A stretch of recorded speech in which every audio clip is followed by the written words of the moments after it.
तो क्या हाल चाल स्टूडेंट। स्वागत है आप सभी का हमारे यूट्यूब चैनल में। तो स्टूडेंट, आज से हमारे पास सिर्फ 15 दिन है अपने एक बोर्ड एग्ज़ाम के लिए। ठीक है, तो आज हम आपके लिए लेके आए हैं कि 15 दिन की स्मार्ट स्ट्रेटेजी। ठीक है, 15 दिन में हमें कौन सी चीज़ें करनी है, कौन सी चीज़ें नहीं करनी है। क्लास 10th में जो भी हमारे पास सब्जेक्ट है, हिंदी, इंग्लिश, गणित, विज्ञान, समाज विज्ञान, कला, जो भी है, इनको हम 15 दिन में किस तरीके से अप्रोच करें कि अल्टीमेट हमारे पास जो रिजल्ट आए वो इफ़ेक्टिव हो, अच्छा हो। तो इसके लिए यहाँ पे हमने एक स्ट्रेटजी प्लान आपको बताया है। ये जो स्ट्रेटजी हमारे पास है, ये हमारे पास एग्ज़ाम से पहले 15 दिन के लिए। ठीक है, ठीक है। ये बिल्कुल भी रियल है और ट्रस्टेड है, मतलब ये फॉलो किया गया है, ये अप्लाई होता है ज़िंदगी में हमारे। तो ये सभी भी बोर्ड टॉपर जितने भी है, जो टीचर्स होते हैं, वो फॉलो करते हैं कि लास्ट 15 दिन में हमें क्या करना है। ठीक है, ये आपको हम बताएंगे। अब आपको एक बात बिल्कुल भी याद रख लेना, समझ लेना है कि हर साल एक जैसा पढ़ना वो संभव नहीं होता। लेकिन हमें जो चीज़ें पढ़नी है, देखिए, हर साल एक जैसा नहीं पढ़ पाएगा कोई व्यक्ति। ठीक है, कभी किसी दिन ज़्यादा बढ़िया पढ़ेगा, किसी दिन मन नहीं करेगा, तो ऐसी बात होती है। बट यहाँ पे लास्ट में आपको क्या करना है, अपना 100% देना है। ठीक है, अपना 100% देना है, जिससे आप अच्छे नंबर से पास हो सके। और ये स्ट्रेटेजी बिल्कुल भी हवा में नहीं है। ये हमारे पास जो हमने स्ट्रेटेजी बनाई, ये पहला 10 साल, ठीक है, 10 साल हमारा पिछले सवाल के हिसाब से, बोर्ड पैटर्न के हिसाब से और एनसीईआरटी बुक्स के हिसाब से ये पीडीएफ बनाया गया है। ये हमारे पास स्ट्रेटेजी है, तो इसको बिल्कुल भी आपको मिस नहीं करना है। तो स्टूडेंट, चलिए फिर देख लेते हैं कि जो स्ट्रेटजी हमारे पास है, वो जो लास्ट 15 दिन की स्ट्रेटजी है वो किस प्रकार से है। तो चलिए फिर स्टार्ट करते हैं। तो स्टूडेंट, जो हमारे पास जो डे 1 होता है, इसमें हम क्या करेंगे, तो आपको याद रखना है कि सबसे पहले तो इस चीज़ को बिल्कुल भी आपको समझ लेना है कि जो बोर्ड का पेपर होता है बहुत ज़्यादा कठिन नहीं आता, वो आसान और मीडियम लेवल का होता है। ठीक है, तो इस पर आपको बिल्कुल भी कोई भी प्रॉब्लम नहीं होनी चाहिए, क्योंकि ये जो हमारे पास बोर्ड का एग्ज़ाम होता है वो बहुत ही ज़्यादा कठिन नहीं होता, वो हमारे पास मीडियम लेवल का होता है। ठीक है, तो इसमें आपको कोई भी डाउट नहीं होना चाहिए कि बहुत ज़्यादा हार्ड पेपर आएगा, ऐसा कोई बात नहीं है। आपके जो 70 से 80% जो सवाल होते हैं वो हर साल एक जैसे आते हैं। ठीक है, मतलब कि 70 से 80 सवाल वो हर साल वही होते हैं, बट 20% 30% सवाल जो है नए आते हैं। ठीक है, तो जो बच्चा आप अच्छे नंबर लाना चाहता है वो उसको ज़रूर प्रैक्टिस करेगा। तो जितने भी प्रीवियस क्वेश्चन है उसको ज़रूर प्रैक्टिस करना है। तो स्टूडेंट, चलिए फिर देख लेते हैं कि स्ट्रेटेजी हमारी क्या है। तो इसमें स्ट्रेटेजी में सबसे पहली स्ट्रेटेजी क्या है हमारे पास, कि आपका जो भी हमारे पास है वो हमारे पास डे 1 से स्टार्ट होगा। ठीक है, डे 1 से डे 10 तक आपको क्या करना है, इसको ध्यान से देख लीजिए। तो हम क्या करेंगे, डे 1 और डे 10 जो हमारे पास है, डे 1 से हम स्टार्ट करते हैं। सबसे पहले याद रखना है कि डे 1 से 10 तक के बीच में हम क्या करेंगे और क्या नहीं करेंगे। तो इसमें आपको क्या करना है, टारगेट सिर्फ 3 चीज़ों को लेके रखना है। ठीक है, कौन कौन सा टारगेट है हमारे पास। तो टारगेट सबसे पहला सिलेबस को ध्यान से रख देखना है, उसके बाद PYQs को और प्रैक्टिस को। यही 3 चीज़ें हैं जो आपको महारत हासिल करनी है जिस चीज़ में। ठीक है, इसका मतलब क्या है कि आपको सिलेबस पता होना चाहिए। ठीक है, और PYQ प्रीवियस ईयर क्वेश्चन पता होने चाहिए। ठीक है, और उसके बाद जो प्रैक्टिस होता है आपको प्रैक्टिस करना है। तो अगर आप ये 3 चीज़ों में महारत हासिल कर लेते हैं, 3 चीज़ों की प्रैक्टिस कर लेते हैं, तो आपको अच्छे नंबर पाने से कोई भी नहीं रोक सकता। ठीक है, तो इसमें लिखा है कि सिलेबस आपको पता होना चाहिए, PYQ और प्रैक्टिस, इन 3 चीज़ों पे आपको डेली स्टडी करनी है। कितना, 6 से 7 घंटे पक्का आपको देना है, क्योंकि एवरेज स्टूडेंट 6 से 7 घंटे दे सकता है अगर आप नॉर्मल ही देना चाहें तो। ठीक है, इसमें आपको रोज़ क्या करना है, आपको बस रोज़ 6 से 7 घंटे देना। और इस 6 से 7 घंटे में क्या क्या करना है आपको, सबसे पहले 3 घंटा आपको जो भी मेन सब्जेक्ट होगा उसकी एनसीईआरटी लाइन बाय लाइन पढ़नी है। लाइन बाय लाइन मीन्स की बुक्स या फिर नोट्स जो भी आपके पास है उसको आप उठाइए और एक तरफ से चैप्टर को पढ़ते जाइए। ठीक है, जो मेन सब्जेक्ट, मतलब कि मान लीजिए मैथ पढ़ रहे हैं, इंग्लिश पढ़ रहे हैं, हिंदी से पढ़ रहे हैं, ये बात है। ठीक है, यहाँ पे बेसिकली हम 2 टाइप्स के रोज डेली 2 सब्जेक्ट पढ़ेंगे। एक तो हमारा मेन सब्जेक्ट होगा, दूसरा हमारे पास सेकंड सब्जेक्ट। सेकंड सब्जेक्ट मतलब जो थोड़ा इजी होता है, मतलब कि कभी आप मैथ के साथ हिंदी उठा सकते हैं, गणित के साथ हम उठा सकते हैं चित्रकला, क्योंकि वो आसान होता है। ठीक है, तो एक मेन सब्जेक्ट कोर सब्जेक्ट उठाना है और एक आसान इजी सब्जेक्ट उठाना है। ठीक है, मेन सब्जेक्ट को हमें 3 घंटे देने हैं और हमारे पास जो इजी सब्जेक्ट होगा उसको 2 घंटे देने हैं। ठीक है, और लास्ट में जो 1 घंटा बचेगा उसमें आपको मेन सब्जेक्ट और सेकंड सब्जेक्ट दोनों के, ये दोनों है हमारे पास, इन दोनों के PYQs को सॉल्व करना है। ठीक है, प्रीवियस ईयर क्वेश्चन को सॉल्व करना है, MCQ प्रैक्टिस करना है। और उसके बाद हमें क्या करना है कि 30 से 45 मिनट जो भी आपने पढ़ा है उसको रिवाइज करना है। आपको देखना है कि हमसे मिस्टेक कहाँ हो रही है PYQ को सॉल्व करने में। ठीक है, तो आपको बस यही चीज़ें याद रखनी है कि रोज़ आपको पढ़ना है यही चीज़ें, हाँ, लास्ट में एक चीज़ और याद रखना कि पढ़ने के बाद आपको ये भी पता होना चाहिए कि मुझे कितना आ रहा है, तो उसके लिए आपको रोज़ जो भी पढ़ेंगे उसका रिवीजन भी करना है डेली, ठीक है। तो ये हमारे पास डे 1 से डे 10 तक आपको ये करना है। अब डे 1 से डे 10 तक हम सभी सब्जेक्ट को कवर करेंगे, हिंदी, इंग्लिश, गणित, विज्ञान, समाज विज्ञान, सभी को। तो चलिए देख लेते हैं कि किस किस किस विषय पे कौन सा टॉपिक हमारे लिए इम्पोर्टेंट है और कौन सा टॉपिक इम्पोर्टेंट नहीं है। तो आपको ये समझ में बिल्कुल भी तो चलिए स्टूडेंट, अब देख लेते हैं कि किस प्रकार से हम डे 1 से डे 10 तक कौन कौन सी चीज़ें और कितने पढ़ेंगे, ठीक है। कौन कौन सी चीज़ें और कितना कितना पढ़ना है हमें। तो सबसे पहले स्टार्ट करते हैं। तो हम यहाँ पे सब्जेक्ट वाइज देखेंगे स्ट्रेटेजी, ठीक है। किसी भी जो स्ट्रेटेजी होती है उसको हम एक रूटीन में फॉलो करते हैं। तो हमने क्या किया, हमने इसको सब्जेक्ट वाइज गारंटेड स्ट्रेटेजी बनाई है, सब्जेक्ट वाइज, ठीक है। सबसे पहला सब्जेक्ट हमारे पास क्या है, वो हमारे पास है मैथ, क्योंकि ये हाई स्कोरिंग सब्जेक्ट होता है। इसमें आपको सिर्फ क्वेश्चन लगाने हैं, राइटिंग का या फिर ग्रामर का इसमें कोई भी मिस्टेक होता नहीं है। तो इसमें क्या होता है कि ये आसान हो जाता है थोड़ा सा, ठीक है। और ये कोर सब्जेक्ट भी होता है, ये बहुत लोगों के लिए बहुत हार्ड होता है। तो उसके लिए सबसे पहला हमें जो काम करना है उस मैथ पे काम करना है, ठीक है। तो आपको याद कर, देखिए ये सच बात है कि जो आपने हल किए होते हैं क्वेश्चन वही पेपर में बनेंगे, ठीक है। कोई भी एक्स्ट्रा बाहर से क्वेश्चन नहीं आता, जो आप पढ़े होते हैं उसी में से क्वेश्चन आता है। तो इसमें आपको बिल्कुल भी चौंकना नहीं है। सबसे इंपॉर्टेंट इसमें चैप्टर्स कौन से होते हैं, सबसे पहले हमारे पास है वास्तविक संख्या, ठीक है। बहुपद चैप्टर होता है। दो चर वाले रैखिक समीकरण युग्म होते हैं हमारे पास, pair of linear equation, two variable. द्विघात समीकरण हमारे पास होता है, समांतर श्रेणी। त्रिभुज होता है जिसमें हम थेल्स प्रमेय पढ़ते हैं, त्रिभुज की समरूपता को पढ़ते हैं। उसके बाद निर्देशांक ज्यामिति, उसके बाद त्रिकोणमिति होता है, फिर त्रिकोणमिति के अनुप्रयोग जिसमें हम मीनार की ऊंचाई पता करते हैं, वो सब चीज़ें होती हैं। अब वृत्तों से संबंधित क्षेत्रफल हमारे पास होता है, प्रायिकता होती है और सांख्यिकी होती है। तो इसमें से बस स्टूडेंट आपको सभी चैप्टर्स को बिल्कुल भी नहीं पढ़ना है, जहाँ से हम ज़्यादा क्वेश्चन बनते हैं उसको सिर्फ पढ़ना है, ठीक है। तो यहाँ पे जो हमारे पास स्टूडेंट जो मेन हमारे पास सब्जेक्ट्स हैं या फिर हाँ सब्जेक्ट है, उनमें जो मेन टॉपिक्स है मैं बस उनको आपको बताऊंगा। तो इसमें कौन कौन सी चीज़ें, तो यहाँ से ये हमारे पास मैथ के इंपॉर्टेंट चैप्टर्स हैं। बस इसी चैप्टर्स के PYQ को, प्रीवियस ईयर क्वेश्चन को, MCQ को आपको प्रैक्टिस करना है। और कम से कम 20 से 25 सवाल तो बिल्कुल ही लगाने हैं सभी चैप्टर्स के, ठीक है। और आपको देखना है, ठीक है। याद रखना है कि देखने से क्वेश्चन, देखने से कुछ नहीं हो, जब तक आप सवाल को लगाएंगे नहीं तब तक कुछ नहीं हो पाएगा। तो क्वेश्चन को, चैप्टर्स को समझना है, फिर चैप्टर्स के हमें MCQ PYQ सॉल्व करने हैं। कम से कम रोज़ 20 से 25 करिए और देखिए मत, खुद से भी लगाइए, ठीक है। कि आपने वीडियो देख लिया बस ख़त्म, ऐसा नहीं, आपको देखना भी है, उसके बाद क्वेश्चन को खुद से भी लगाना है, तभी आप हो पाएगा, ठीक है। चलिए फिर आगे बढ़ते हैं अगले सब्जेक्ट की ओर। तो अगला सब्जेक्ट हमारे पास स्टूडेंट क्या है, अगला सब्जेक्ट हमारे पास है साइंस। कौन सा विषय है, साइंस मतलब विज्ञान। तो इसमें देखिए साइंस में क्या होता है कि डायरेक्ट NCERT से क्वेश्चन आता है, ठीक है। कोई भी बाहर से क्वेश्चन आए, जो भी आपने पढ़ा है उसी में से आता है।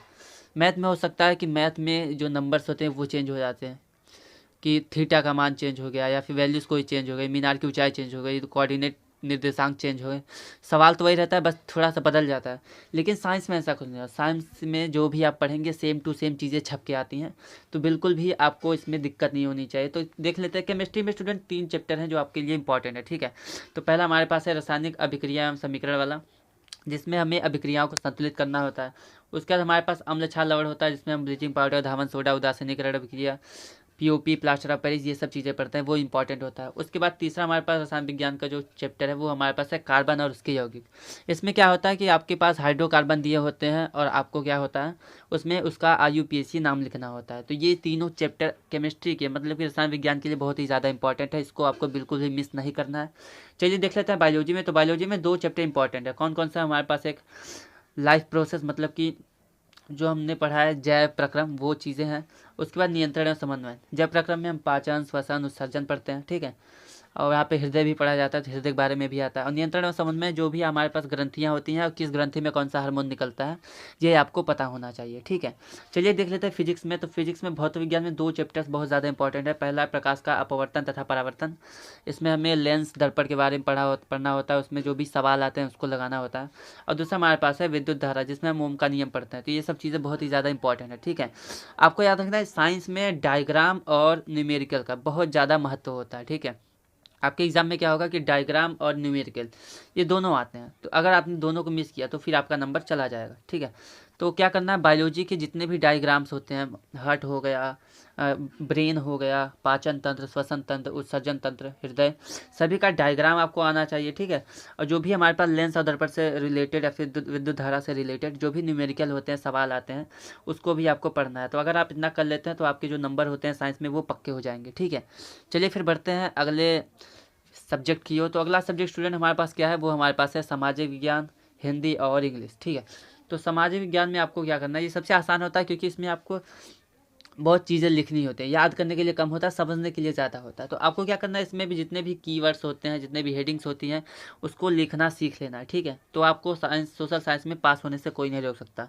तो हिस्ट्री में आपके पास राष्ट्रवाद वाला चैप्टर बहुत ज़्यादा इंपॉर्टेंट है, नागरिक शासन में लोकतंत्र वाला, भूगोल में कृषि से रिलेटेड क्वेश्चन आते हैं, और अर्थशास्त्र में विकास, विकास मीन्स डेवलपमेंट के बारे में चीज़ें होती हैं, ठीक है।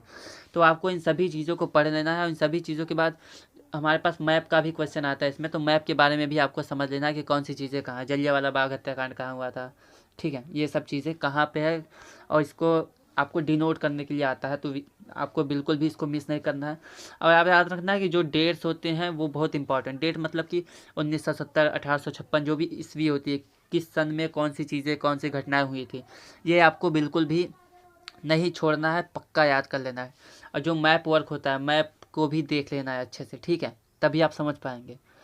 तो मान लेते हैं हमारे पास पोरबंदर है, बट आपको पता ही नहीं पोरबंदर किस राज्य में होता है, तो आप मैप को नहीं भर पाएंगे। तो आपको ये सब चीज़ें पता होनी चाहिए, मैप पता होना चाहिए, और इंपॉर्टेंट डेट पता होनी चाहिए, ठीक है।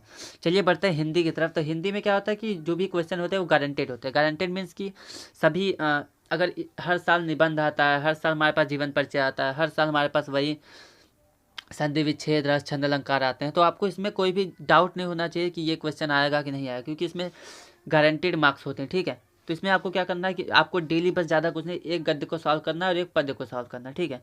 उसके बाद एक गद्य का जीवन परिचय याद कर लेना है, एक पद्य वाला जीवन परिचय याद करना है, ठीक है।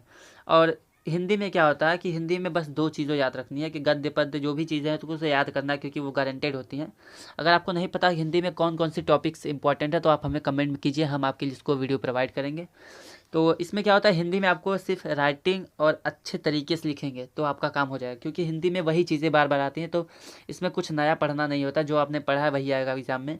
तो आपको उत्तर एकदम हमेशा साफ साफ सीधा सीधा लिखना है, और पॉइंट में मीन्स कि हर पूरी लाइन भर नहीं भरनी है आपको, पहला पॉइंट, दूसरा पॉइंट, तीसरा पॉइंट, चौथा पॉइंट। अगर पॉइंट वाइज आप लिखेंगे तो आंसर बहुत ज़्यादा अच्छा होता है, चेक करने वाले को आसानी होती है, और नंबर बहुत ही आसानी से मिल जाते हैं आपको, ठीक है। तो स्टूडेंट ऐसा ही आपको करना है। चलिए बढ़ते हैं इंग्लिश की तरफ। तो इंग्लिश में स्टूडेंट क्या करना है, इंग्लिश में देखिए इजी होता है, स्कोरिंग भी होता है, बट थोड़ा सा अगर आप हिंदी मीडियम से अभी तक सिर्फ हिंदी आपने पढ़ा है, इंग्लिश थोड़ी कमज़ोर है, तो आपको थोड़ा दिक्कत हो सकता है। तो इसमें क्या होता है कि सब कुछ सबसे पहले आपको तो ट्रांसलेशन आना चाहिए, क्योंकि ट्रांसलेशन का बहुत ज़्यादा महत्व है। आंसर को लिखने के लिए ट्रांसलेशन यूज़ करते हैं, और ट्रांसलेशन एग्जाम में आता है। अगर हम मेसी लिखते हैं वहाँ पे ट्रांसलेशन यूज़ किया जाता है। अगर आप आर्टिकल लिखते हैं, लेटर लिखते हैं, तो वहाँ पे भी ट्रांसलेशन यूज़ किया जाता है। तो कुछ पॉइंट है, 3-4 पॉइंट जहाँ पे हर जगह ट्रांसलेशन यूज़ किया जाता है। तो आपको ट्रांसलेशन तो आना चाहिए, मतलब कि ग्रामर जो हम ट्रांसलेट करते हैं हिंदी टू इंग्लिश, वो आपको आना चाहिए, तभी आपका अच्छा नंबर आ पाएगा, ठीक है। तो इंग्लिश में भी वही चीज़ें होती हैं, जैसे कि हमारे पास हमारे पास प्रोज आएगा, पोट्री आएगा, सप्लीमेंट्री से क्वेश्चन आएंगे, कितने कितने मार्क्स से वो पता होते हैं सबसे पहले। तो क्या करना है, आपको रटने की कोई भी ज़रूरत नहीं है। सबसे पहले किसी भी चैप्टर को क्या करना है, स्टोरी को आपको पढ़ लेना है, ठीक है। सबसे पहले स्टोरी को पढ़ लीजिए। स्टोरी को पढ़ने के बाद उसका कंक्लूजन निकालिए कि उसमें हुआ क्या है, जो जो चीज़ें हुई हैं, जो जो पॉइंट है, उसको आपको लिख लेना है कॉपी में, ठीक है। उसके बाद उसको समझ लेना है, जो भी आंसर आया, क्वेश्चन आएगा, उससे रिलेटेड आपको आंसर बना के लिख देना है। ये बस यही करना होता है। आप जितनी ज़्यादा प्रैक्टिस करेंगे इंग्लिश का, उतना बेहतर आपको नंबर मिलेगा। और इसमें क्या करना है कि इंग्लिश में राइटिंग प्रैक्टिस तो ज़रूर करनी है, क्योंकि हिंदी मीडियम वाले के लिए इंग्लिश जो होता है वो थोड़ा मेहनत वाला काम होता है। क्योंकि अगर आपने सिर्फ बचपन से सिर्फ हिंदी मीडियम पढ़ा है तो इंग्लिश में आपको डाउट हो सकता है, दिक्कत हो सकती है, क्योंकि पूरा आंसर आपको इंग्लिश में लिखना है, ठीक है। तो ये चीज़ें हमारे पास है कि किस प्रकार से कौन कौन सी चीज़ें आपको करनी है, कौन कौन सी चीज़ें नहीं करनी है। तो स्टूडेंट यहाँ पे हमने पूरे सब्जेक्ट को कवर कर लिया है कि एक से 10 दिन तक, ठीक है। 15 दिन का टारगेट है, ठीक है, 1 से 15 तक, ठीक है। हमारे पास क्या है कि 1 to 15 15 दिन का टारगेट है। 15 दिन में 1 से 10 तक हमें क्या करना है वो तो हमने देख लिया कि हमारे पास कौन कैसी चीज़ें थे। तो हमारे पास जो चीज़ें थी वो हमारे पास सबसे पहले, तो हमारे पास क्या था कि सबसे पहले हमारे पास था गणित का, ठीक है। सबसे पहले हमने क्या देखा था, हमने देखा गणित का, ठीक। गणित के बाद हमने कौन सा सब्जेक्ट देखा, तो गणित के बाद हमने देखा है हमारे पास जो साइंस है, ठीक। क्या देखा हमने, तो हमने गणित के बाद साइंस के बारे में देखा। साइंस के हमने देखा केमिस्ट्री में कौन सी चीज़ें हैं, बायोलॉजी में कौन सी चीज़ें हैं, फिजिक्स में कौन सी चीज़ें हैं, कौन से चैप्टर इंपॉर्टेंट है। फिर उसके बाद हमने देखा है कि हमारे पास जो SST होता है समाज विज्ञान में कौन सा इंपॉर्टेंट टॉपिक है, कौन कैसे इसको प्रैक्टिस करना है। उसके बाद हमने हिंदी देखा, फिर उसके बाद हमने इंग्लिश देखा है, ठीक है।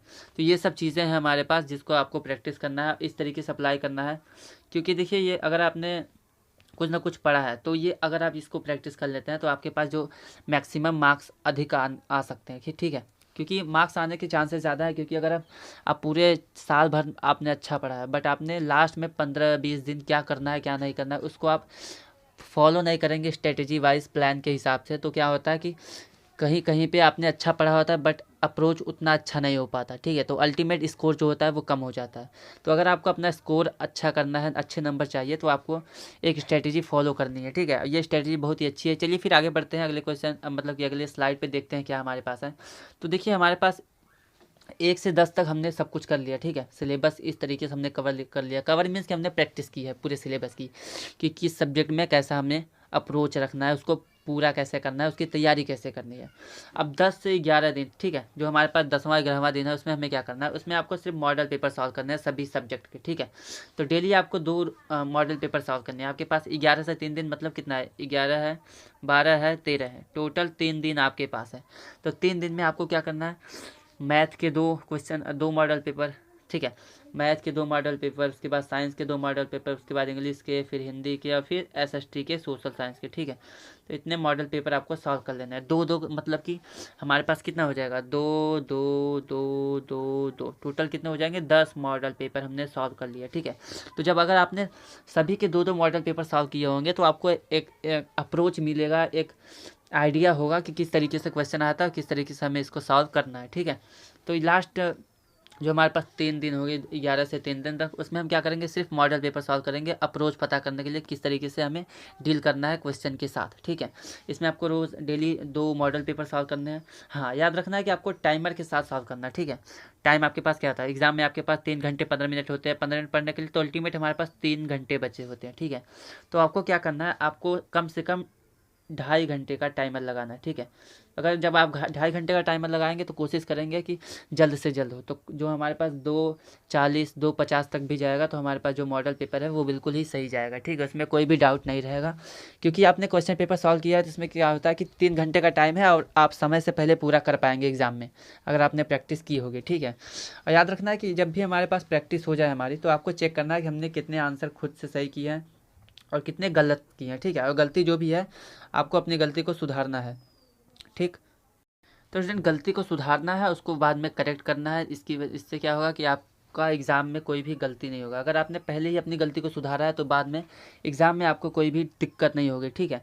और लास्ट हमारे पास क्या है कि अगर हमारे पास जो भी हमारे पास टॉपर्स होते हैं, ठीक है, वो अलग क्यों होते हैं, तो यही स्टेप होता है, क्योंकि वो हमारे पास स्टार्टिंग में तो तैयारी करते हैं, उसके बाद रिवीजन करते हैं, उसके बाद वो हमेशा रोज़ डेली क्या होता है, मॉडल पेपर सॉल्व करते हैं। जिस प्रकार से मैंने आपको यहाँ पे बताया है कि टॉपर्स क्या होते हैं, डेली मॉडल पेपर सॉल्व करते हैं, वो भी विथ टाइम के साथ कि कितने टाइम में मुझे इतना क्वेश्चन लगाने हैं, और अपनी गलतियों को सुधारते हैं, और यही चीज़ टॉपर को टॉपर बनाती है। तो आपको बिल्कुल भी मिस नहीं करना है, तो यही आपको फॉलो करना है, जिससे आप भी अच्छे नंबर ला पाएंगे। चलिए फिर अब क्या करना है हमें, लास्ट हमारे पास 2 दिन है, 14 दिन और 15वें दिन, ठीक है। तो 14वें दिन क्या करना है आपको 14वें दिन बहुत ही इंपॉर्टेंट चीज़ें हैं, इसको आपको बिल्कुल भी नहीं छोड़ना है। ये फुल रिवीजन, फाइनल रिवीजन का मोड होता है। इसमें आपको क्या करना है, इसमें आपको सबसे पहले सभी जितने फॉर्मूले हैं उसको याद करना है। जितने भी डायग्राम है हमारे पास, साइंस में डायग्राम होते हैं, जो हमारे पास स्ट्रक्चर होते हैं केमिस्ट्री के, या फिर हमारे पास जो भी फिजिक्स के रिलेटेड जो भी हमारे पास परिपथ होते हैं, परिपथ में जो हमारे पास सर्किट होते हैं, ठीक है, उसको आपको समझ लेना है। जितने भी परिभाषाएं हैं मैथ में, साइंस में, सभी चीज़ों को याद रखना है। जितने भी इतिहास भूगोल में 150 साल होते हैं, किस डेट को कौन से, जैसे 2 अक्टूबर 1947, 1856, 1588, ऐसी जो ईस्वी होती है उसको याद रखना है, सन को याद रखना है, कौन सा डेट, किस डेट को कौन सी चीज़ें होती हैं, मतलब कि सभी फॉर्मूले आपको याद रखना है, ठीक है। जितने भी डायग्राम है वो आपको याद रखने हैं। जितने भी परिभाषाएं हैं, डेफिनेशन है हमारे पास, उसको याद रखना है आपको। और उसके बाद जितने भी डेट्स हैं, ठीक है, डेट को आपको याद रखना है, ठीक। तो आपको किसी भी चीज़ को मिस नहीं करना है। तो आपको इस पूरे चीज़ों को जितना भी मैंने अभी आपको बताया ये पूरा आपको रिवीजन कर लेना है लास्ट तक आते आते, ठीक है। ये पूरा कंप्लीट होना चाहिए 14वें दिन। अब लास्ट 15वें दिन हमें क्या करना है, तो वो हमारे पास सबसे लास्ट है कि एग्ज़ाम से पहले क्या होता है। ये चीज़ें सबके जीवन में होती है और सभी के लिए इम्पॉर्टेंट है, तो ये इसको आपको बिल्कुल भी मिस नहीं करना है। तो देखिए, जब भी हमारे पास एग्ज़ाम एक दिन पहले हो, ठीक है, तो आपको क्या करना है, कोई भी नया टॉपिक बिल्कुल भी नहीं पढ़ना है। क्या नहीं करना है, नया टॉपिक कोई भी बिल्कुल भी नहीं पढ़ना है। नया टॉपिक छोड़ दीजिए, ठीक है। ज़्यादा पढ़ाई में मत कीजिए, क्योंकि ज़्यादा पढ़ेंगे तो दबाव बढ़ता है, ठीक है, स्ट्रेस बढ़ेगा। तो आपने चिल मारिए कि आपने जो भी तैयारी की है वो 100% करेक्ट है। आगे कोई भी डाउट नहीं होगा आपको, एग्ज़ाम भी अच्छा जाएगा, ठीक है। आपको जो भी आपने शॉर्ट्स नोट्स बनाए होते हैं वो शॉर्ट नोट को ध्यान देना है। फार्मूला होता है, डायग्राम होता है, सन होती है, डेट्स होते हैं, इसको आपको ध्यान से देखना है। उसके बाद थोड़ा सा हल्का रिवीजन करना है सबका, और पूरी नींद याद रख। देखिए, प्रॉपर नींद जरूरी है, क्योंकि एग्ज़ाम में सो जाएंगे तो ये थोड़ा दिक्कत वाली बात है। तो अच्छे से सो जाइए। उसके बाद देखिए, ये हमारे पास कुछ चीज़ें हैं कि नया टॉपिक नहीं पढ़ना है, ज़्यादा पढ़ाई नहीं करनी है, बस जो आपने शॉर्ट नोट बनाया है उसको आपको रिवीजन करना है और अच्छी नींद लेनी है, ठीक है। प्रॉपर नींद होनी चाहिए। अब कौन सी गलती आपको नहीं करनी चाहिए, इसको याद रखिए कि हमारे पास रात भर जागना नहीं है हमें, जैसे मैंने बताया आपको, ठीक है। रात भर जागना नहीं है। नया गाइड पकड़ने का मतलब क्या है कि आपने कोई भी देखा कि कोई बंदा अच्छा बुक लिया है, उसके पास नई सीरीज़ आई है साइंस मैथ, तो ये नहीं करना है। तो आपको नया बुक खरीद लें, नया गाइड खरीद लें, नई सीरीज़ खरीद लें आपको पढ़ने के लिए, जिसमें क्वेश्चन आंसर होते हैं, PYQ की होते हैं। जो आपने पढ़ा है अभी तक, 14 दिन तक आपने पढ़ा है, ठीक है। 14 दिन की जो हमारे स्ट्रैटेजी आपने फॉलो की है उसको ही आपको फॉलो करना है। 15वें दिन कोई भी नई चीज़ों को नहीं पढ़ना है आपको, सिर्फ जो चीज़ें आपने पढ़ा है वो आपके लिए इनफ है, पर्याप्त है। तो नए बुक्स को, नई गाइड को नहीं पकड़ना है, रात भर जागना नहीं है आपको। हाँ, एक चीज़ याद रखना है कि बिना लिखे सिर्फ पढ़ना, ये भी गलत होता है, ठीक है। तो जब भी आप लास्ट में रिवीजन करेंगे अपने लास्ट दिन एग्ज़ाम के एक दिन पहले, तो आपको क्या करना है, आपको बस इतनी चीज़ याद रखनी है, नया टॉपिक ना पढ़ें और न ही नए बुक को प्रेफर करें पढ़ने के लिए, ठीक है। ज़्यादा पढ़े भी मत, और रात को जागना नहीं है, रात को अच्छी नींद लेनी है प्रॉपर अच्छे से। बस आपको ये करना है कि शॉर्ट्स नोट्स का रिवीजन करना है, शॉर्ट नोट का, ठीक है। शॉर्ट नोट का हल्का रिवीजन करना है, मतलब कि नॉर्मली जितने भी हमारे पास डेफिनेशन होते हैं, फॉर्मूले होते हैं, स्ट्रक्चर्स होते हैं, ठीक है। हमारे पास डेट जो ईस्वी होती है, सन होती है, तिथियां होती हैं, उसको याद रखना है और सभी को लिख लिख के पढ़ना है, ठीक है। बिना लिखे सिर्फ पढ़ते जाना ये फिर गलती हो जाएगी, ठीक है। तो थोड़ा थोड़ा जो भी आपको लग रहा है कि मैं भूल सकता हूँ उसको थोड़ा रिवीजन कर लीजिए, अपने हाथों से एक बार लिख के प्रैक्टिस कर लीजिए, ठीक है।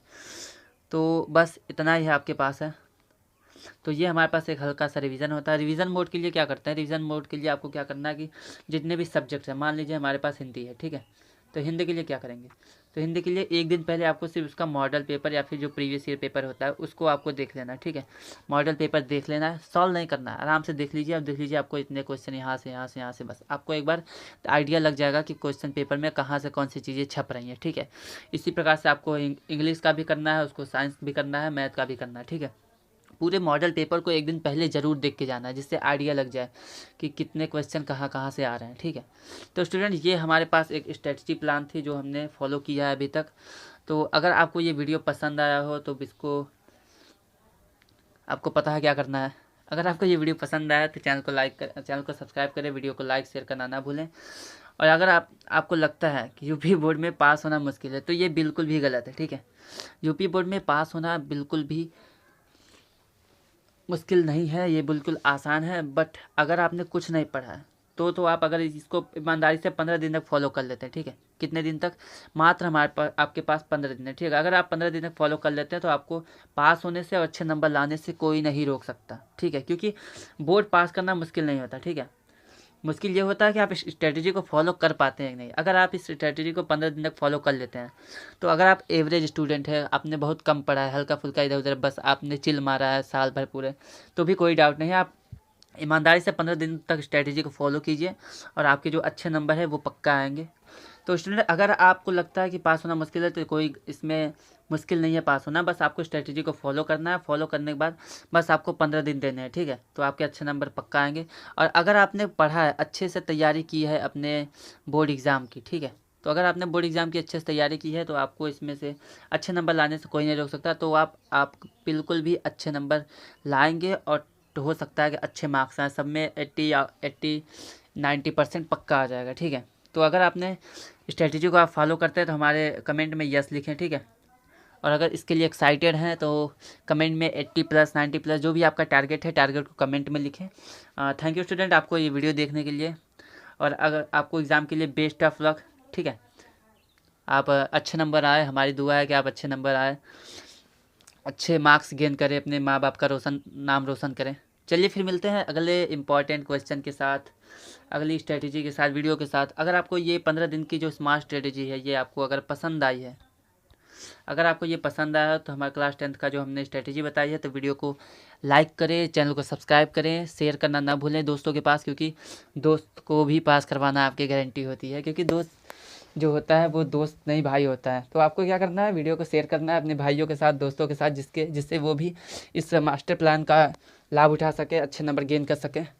तो चलिए स्टूडेंट, चैनल को सब्सक्राइब कर लें। मॉडल पेपर जो भी आपको चाहिए, प्रीवियस ईयर पेपर, वो हमारे एग्ज़ाम ओरिएंटेड 2026 के लिए हमारे पास यूट्यूब चैनल पे अपलोड किया गया है। हिंदी, विज्ञान, गणित, चित्रकला, साइंस, सब कुछ।